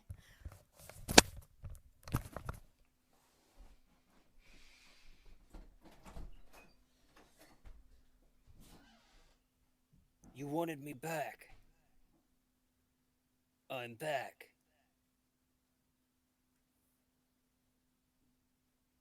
The Boys is amazing, though, by the way. Like, one of the criticisms of Garth Ennis is how edgy he gets. Like, we've talked about it in this podcast, but this series, like, dials it down enough to where it's more digestible. Like, again, one of the biggest strengths and weaknesses of Garth Ennis's writing is that he does go edgy and he's intentionally provocative to the point where it's almost like spiteful, and it's like, what's even the point of going this far? What the Boys series does better than the comic book Boys is that it grounds it a bit more, or not grounds it. It softens it a bit more. It's less edgy, but it's edgy enough to get its point across. Because Garth Ennis has messages with this edginess, it just gets lost in it. But the series, The Boys, contains that edginess. It has enough of it to get the point across, but I said that, but I just like The Boys. Alrighty. And I'm back. Thank you for your patience with me. I know this has been a very long podcast. That's no problem. I think this might end up being our second longest podcast because we're currently at the longer than Watchmen. I know, but we're currently at the 2 hour and 4 minute mark. Yeah, there's also probably going to be a lot of cuts in between. Yeah, but still, I rarely end up editing off more than 20 minutes, so still gonna be pretty long. Okay. Alrighty, that brings us to our final point, and I just kind of wrote it down as unintended consequences of John's portrayal. And I wanted to talk about one very specific point, and I'm gonna tell you now. I'm gonna give a trigger warning off right now for sexual abuse because I'm about to talk about that. So leave now or suffer the consequences. Yeah, You have been warned. I'm actually curious what you mean by John's portrayal. You're talking about the comic, right? Not like the movie. Yeah, I'm talking about the character John Constantine and some of the things that a few of the things in particular that have very dark implications when you actually think about it. And it's like, And that is primarily that I highly doubt it was intended, but when I was reading this, I kind of got very uncomfortable because I kind of felt like they were subtly implying that he was a victim of sexual abuse, but I wasn't sure if it was intentional. Well, I kind of doubt it's intentional, but I still get that feeling, and I kind of hate it, not for the fact that we're talking about sexual abuse, but more so for the fact that I can't really, more so the fact that if it is intentional, I wish they would actually talk about it in depth and properly acknowledge it, and if it isn't intentional, somebody should probably edit this over. And the reason, and I know you're probably all gonna start sort of like going like, oh, where am I getting that from? And, why do I think he might be a victim of sexual abuse? A couple reasons. Number one, I think probably when I started to... Well, number one, it is canonical in just about every iteration that he did already have an abusive father. Now, we know that this was... we know for a fact that it was emotional and physical abuse. They do make specific references of him, shaming John, of Thomas Constantine, his father, shaming John. They do also reference physical abuse, like, his father putting out cigarettes on him and other stuff like that, which, I mean, I know it exists, I know we need to talk about it, but it's still creepy as fuck. But, there's that. There's kind of the main thing that sort of triggered my theory into this is kind of just the really volatile reaction he has when he, one of the storylines in here is that he finds out that one of his old ex-girlfriends is now addicted to crack, and that somebody's basically exploiting her for that and pimping her out to other people, and he just... I know on one hand that, you could just say that it's the other, that's just him reacting like, oh, like anyone would react that way, and it's like, yes and no. I mean... I know a lot of people would react that way, but it just kind of seems too personal, if that makes sense. And the third thing is, and this really made me uncomfortable, is that he's always, and I mean always, wearing multiple layers of clothing regardless of, the weather. And that is one of the key signs of sexual trauma, is that victims of sexual abuse, especially if it was sexual abuse when they were a child, is that they will wear multiple layers of clothing for a couple of reasons. Number one, it kind of acts a bit as a safety blanket, it covers them up, it makes them feel more comfort. The second reason is it offers more layers of protection between them and their abuser. If their abuser decides to attack them, they'll have to tear off more layers, and it'll make attacking them more difficult. And the third reason is that in their heads, they believe, oh, well, if I'm covered, I'm less sexually appealing, so they're less likely to assault me. And this was one of the things that was really subtle, but made me really uncomfortable, is that he's constant, his signature trademark look is a trench coat, and, underneath that, he's got, a long-sleeved dress shirt. And even in the issues, there's a couple issues where his trench coat got destroyed, so he doesn't have it. And he's still wearing, a very heavy, what I think is a leather jacket, or something like that. And that just... it feels a little too intentional to just be me making it up in my head, you know. And I will also point out, like, we've already talked about, he does have an abusive father, and so he does have all, like, he does still have side effects, like, we already talked about he probably has PTSD and psychotic depression. That's kind of one of those points where, okay, it could be from the canonical abuse that we know of, it could also be that we have that added on top of it. But, and the other thing is, like, when, at one point, the girl who's addicted to crack, oh dear, I've forgotten her name. Let me actually double check her name real quick. La la la la loo.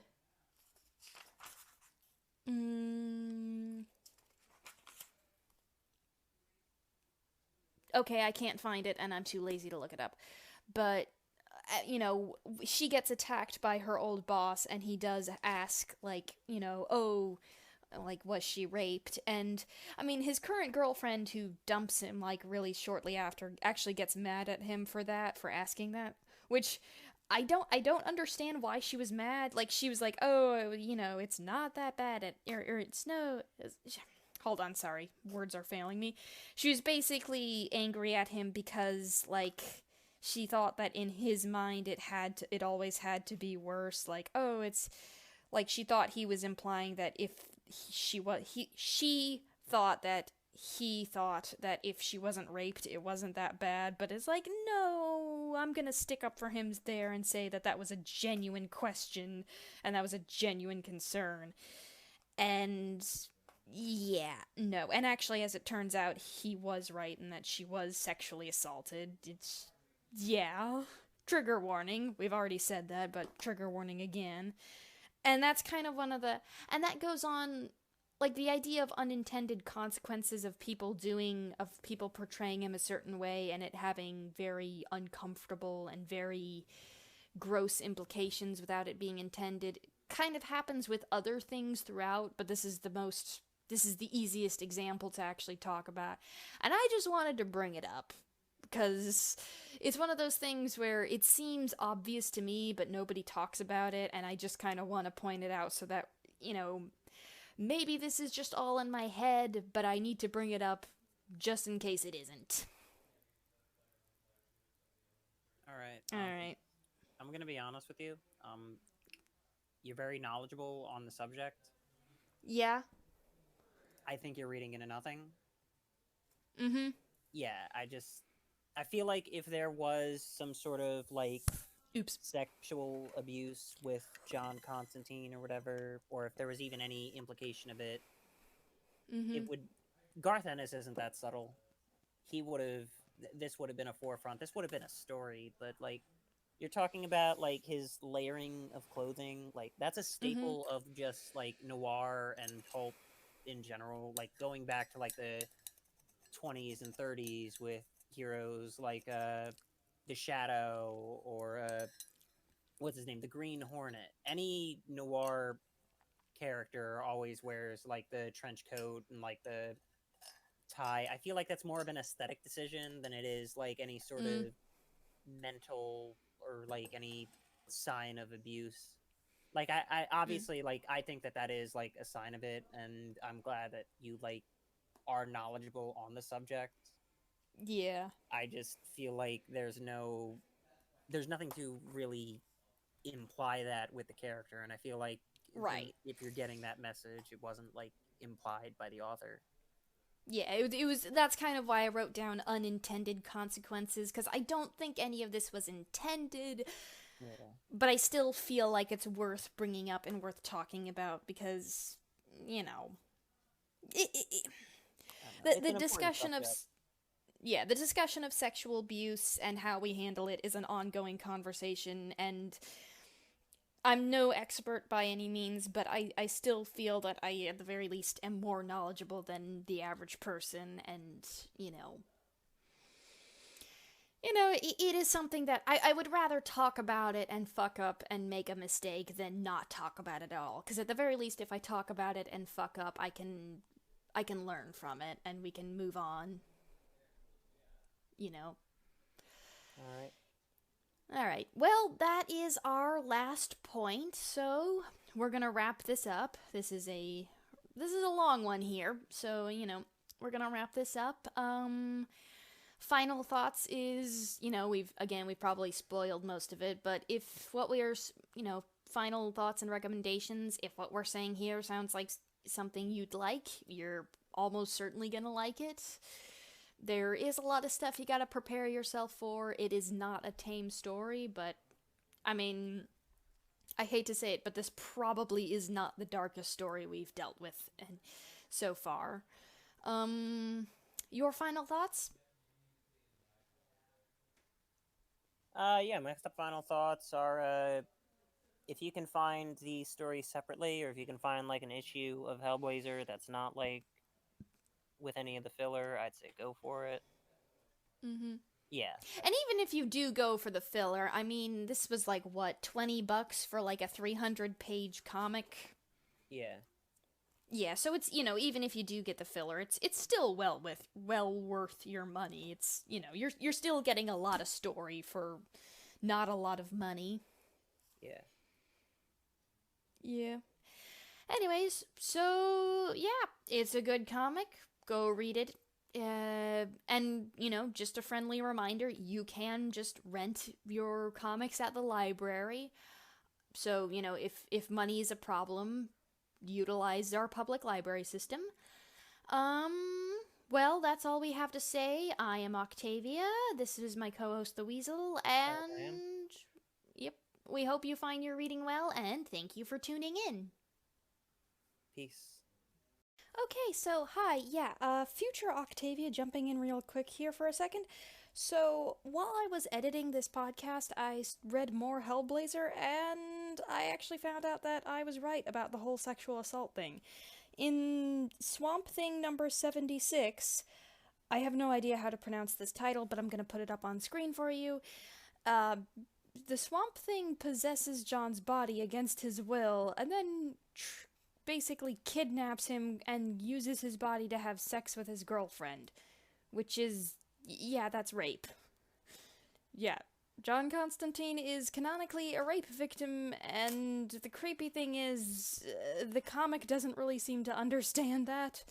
I mean, Constantine isn't even actually angry when it happens. He just kind of walks it off. It's really creepy. I have nothing to add to that. I just had to point out that, yeah, that is a thing that happened, and as far as I can tell, and none of the fans or creators are talking about it, and I've currently read up to HellBlazer number 13, and the comic has yet to properly address it, so I mean, I hope it gets properly addressed later, but I highly doubt that.